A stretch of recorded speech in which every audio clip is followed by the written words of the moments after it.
No recuerdo la última vez que sentí verdadera paz, de esa que raramente se siente, sin nadie a mi alrededor y sin notificaciones, solo el sonido del viento entre las ramas y el crujido leve de tus propias pisadas sobre la hojarasca, y por eso vine aquí, al bosque de Bialobieza, lejos del ruido, lejos de todo, con una mochila, una cantimplora y la idea ingenua de que la naturaleza todavía podía curar cosas que uno ni siquiera entiende bien, porque a veces solo quieres desaparecer un rato, como si eso bastara para recomponerte. Entré por el sendero principal justo después del amanecer, cuando la bruma aún reptaba entre los troncos más bajos y los rayos del sol eran débiles, y me mantuve en la ruta durante 1 hora, quizá 2, respirando hondo, haciendo fotos con el móvil en modo avión, fingiendo que no me incomodaba el silencio demasiado denso o ese olor entre tierra húmeda, madera podrida y algo más, algo dulce, como carne dejada al sol, pero más tenue, más penetrante, casi imperceptible. Fue entonces cuando lo vi, un pequeño desvío cubierto de maleza, como un sendero antiguo que ya nadie usa, sin marcas oficiales, sin huellas visibles salvo por un ligero hundimiento en la tierra que solo un ojo atento detectaría, y como llevaba años haciendo senderismo y me creía muy astuto, decidí seguirlo, tal vez por vanidad, o por esa voz estúpida que te dice que lo auténtico está fuera de los caminos trazados, que la aventura real es la que no tiene señalización ni está en ningún mapa. A los pocos minutos, todo cambió, y no de forma brusca, sino como si el propio aire se hubiese enrarecido, como si los árboles fuesen más altos pero también más retorcidos, con ramas que no apuntaban al cielo sino hacia ti, en ángulos extraños que daban la sensación de que el bosque estaba encorvado, observando, y no importaba cuánto caminara, porque no había rastro de animales, ni canto de aves, ni insectos, solo ese crujido suave de la vegetación al moverse con un viento que no se sentía en la piel, solo en el oído, como si viniera de otra parte. Y entonces llegaron los rastros, al principio leves, una zancada distinta entre la maleza, una marca en el tronco que parecía reciente pero no tenía forma clara, como si algo hubiera frotado su cuerpo contra la corteza sin dejar pelo ni garra, solo un roce húmedo que había pelado la superficie hasta dejarla blanca, y más adelante encontré algo peor, un rastro de plasma seco, no rojo sino pardo, como si llevara tiempo allí, y sin embargo, había hojas aún pegadas que no parecían haber caído hace días, sino hoy mismo. El olor se volvió más fuerte, dulzón, casi como si alguien hubiera derramado almíbar sobre carne podrida, y tuve que taparme la nariz con la manga porque me empezaba a doler la cabeza, como si ese aroma se metiera por las fosas y arañara el interior del cráneo, y no supe si detenerme o seguir, porque el camino había desaparecido, parecía un túnel entre raíces elevadas y ramas que se enroscaban entre sí, formando arcos irregulares por los que apenas pasaba la luz. Y en ese punto, justo cuando empezaba a pensar si dar la vuelta o avanzar un poco más, la vi. Estaba colgando de una rama baja, como si alguien la hubiese dejado allí para que se secara, como si fuera una prenda, una especie de abrigo humano, pero sin costuras, sin cortes visibles, solo la piel entera de una persona, desde el cuero cabelludo hasta los dedos de los pies, vacía, flácida, temblando apenas con el aire, y lo que me estremeció no fue solo la visión, ni siquiera el hecho de que reconocí la expresión en lo que quedaba del rostro, con los párpados aún definidos y los labios resecos, sino que la piel no estaba rota, no había incisión, no había desgarro, era como si alguien la hubiese despegado desde dentro, con una precisión y una suavidad que no eran humanas. Me quedé paralizado, sin saber si retroceder, si correr, si acercarme para comprobar si era real o si estaba perdiendo la cabeza, y lo peor fue la sensación inmediata de estar siendo observado desde el suelo, desde ese silencio que se acumulaba en las raíces, como si el bosque contuviera la respiración junto a mí, esperando mi siguiente paso para responder. Fue entonces cuando escuché el crujido de hojas detrás de mí, demasiado cercano, demasiado lento. Corrí, no pensé, no evalué nada, solo me dejé llevar por el impulso de alejarme de aquello que colgaba de la rama como una advertencia, como una prueba de que algo en este bosque ya había hecho eso antes y podría volver a hacerlo sin el menor esfuerzo, porque no era un animal lo que había hecho eso, ni un ser humano, ni siquiera algo que pudiera describirse con palabras sin perder la cordura por intentarlo, era otra cosa, una que conocía el terreno, que usaba el silencio como arma y el miedo la guiaba. La vegetación me rasgaba la ropa y la piel, los arbustos parecían cerrarse tras de mí como si el bosque mismo intentara impedir mi salida, las ramas crujían, pero no por el viento, sino por algo que se movía con rapidez, siempre a mi espalda, Una presencia que no necesitaba mostrarse para imponer su poder, que bastaba con su cercanía, con el sonido húmedo de hojas al partirse y ese olor dulzón que ahora parecía más denso, más agresivo.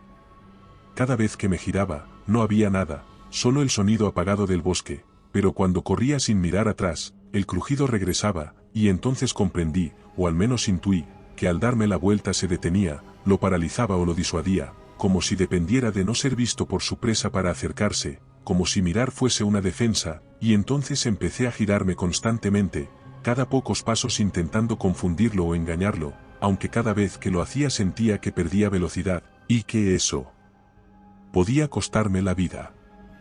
Llegué a una zona más abierta donde la niebla se espesaba y el suelo era blando, casi pantanoso, y al tropezar con una raíz semienterrada caí de bruces en el barro, manchándome el rostro y el pecho con una mezcla pútrida de agua estancada y restos orgánicos, y fue ahí, justo al levantarme, cuando vi el primer cuerpo, o lo que quedaba de él, tirado de lado sobre un lecho de musgo manchado de rojo, aún vivo, pero sin piel alguna, los ojos desorbitados por un dolor que debía ser inimaginable, y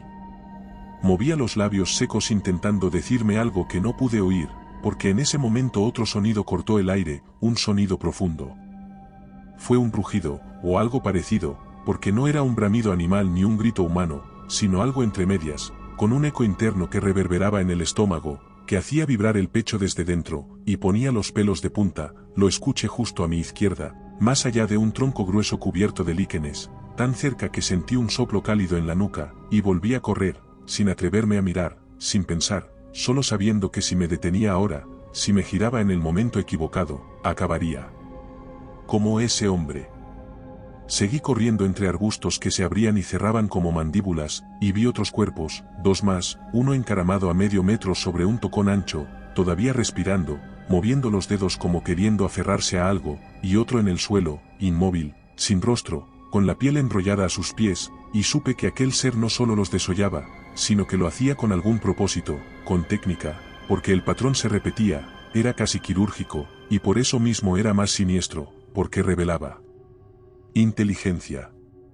Los árboles se hicieron más densos, las raíces más altas, el suelo más seco, y al fin vi algo distinto entre el follaje, una estructura de madera vieja, cubierta de enredaderas y líquenes, con una chimenea rota y ventanas tapiadas desde dentro con tablones cruzados, y reconocí la silueta de una antigua caseta de guardabosques, de esas que se usaban décadas atrás para vigilancia forestal, y aunque el instinto me decía que nada podría protegerme de aquello que había visto, empujé la puerta con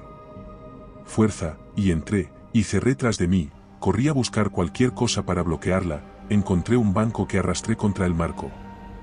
La caseta estaba oscura, con olor a madera rancia y humedad atrapada durante años, pero al menos era un lugar cerrado, un espacio donde pensar sin esa cosa del bosque respirando junto a mí, y durante unos minutos creí que podía resistir, que aquello no me seguiría aquí, que la puerta bastaría.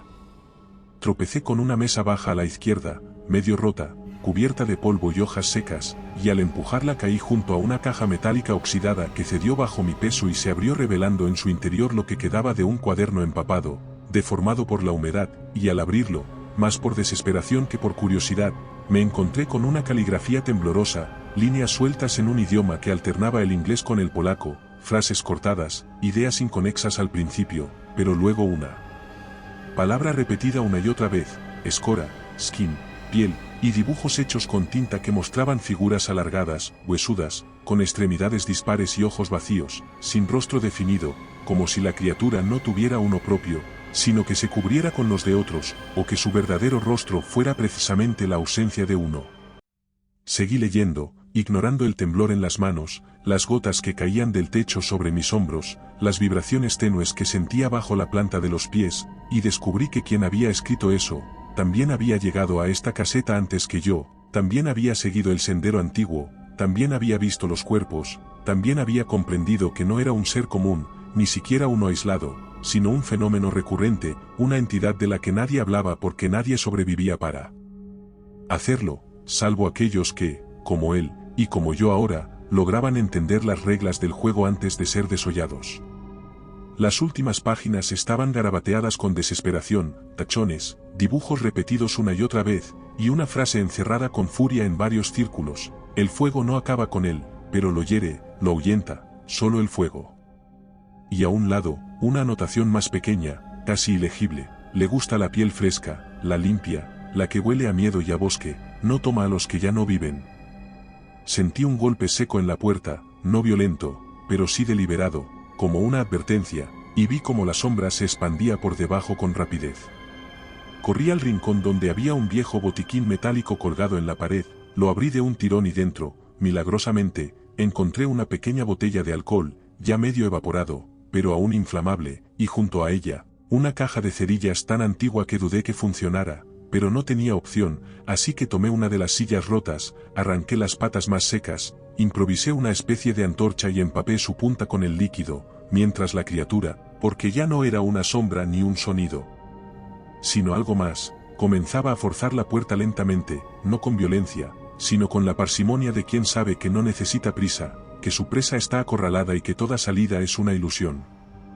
Encendí la cerilla, y contra todo pronóstico, ardió, una llama pequeña, temblorosa, pero suficiente para prender la antorcha que lancé con torpeza contra la entrada justo en el momento en que una mano alargada, huesuda y cubierta de una capa de piel traslúcida, empezó a entrar por la rendija, y cuando el fuego la tocó, el chillido que llenó la cabaña fue algo que nunca olvidaré, un sonido entre chasquido de hueso y crujido de corteza viva, un alarido seco que no vino de una garganta, sino de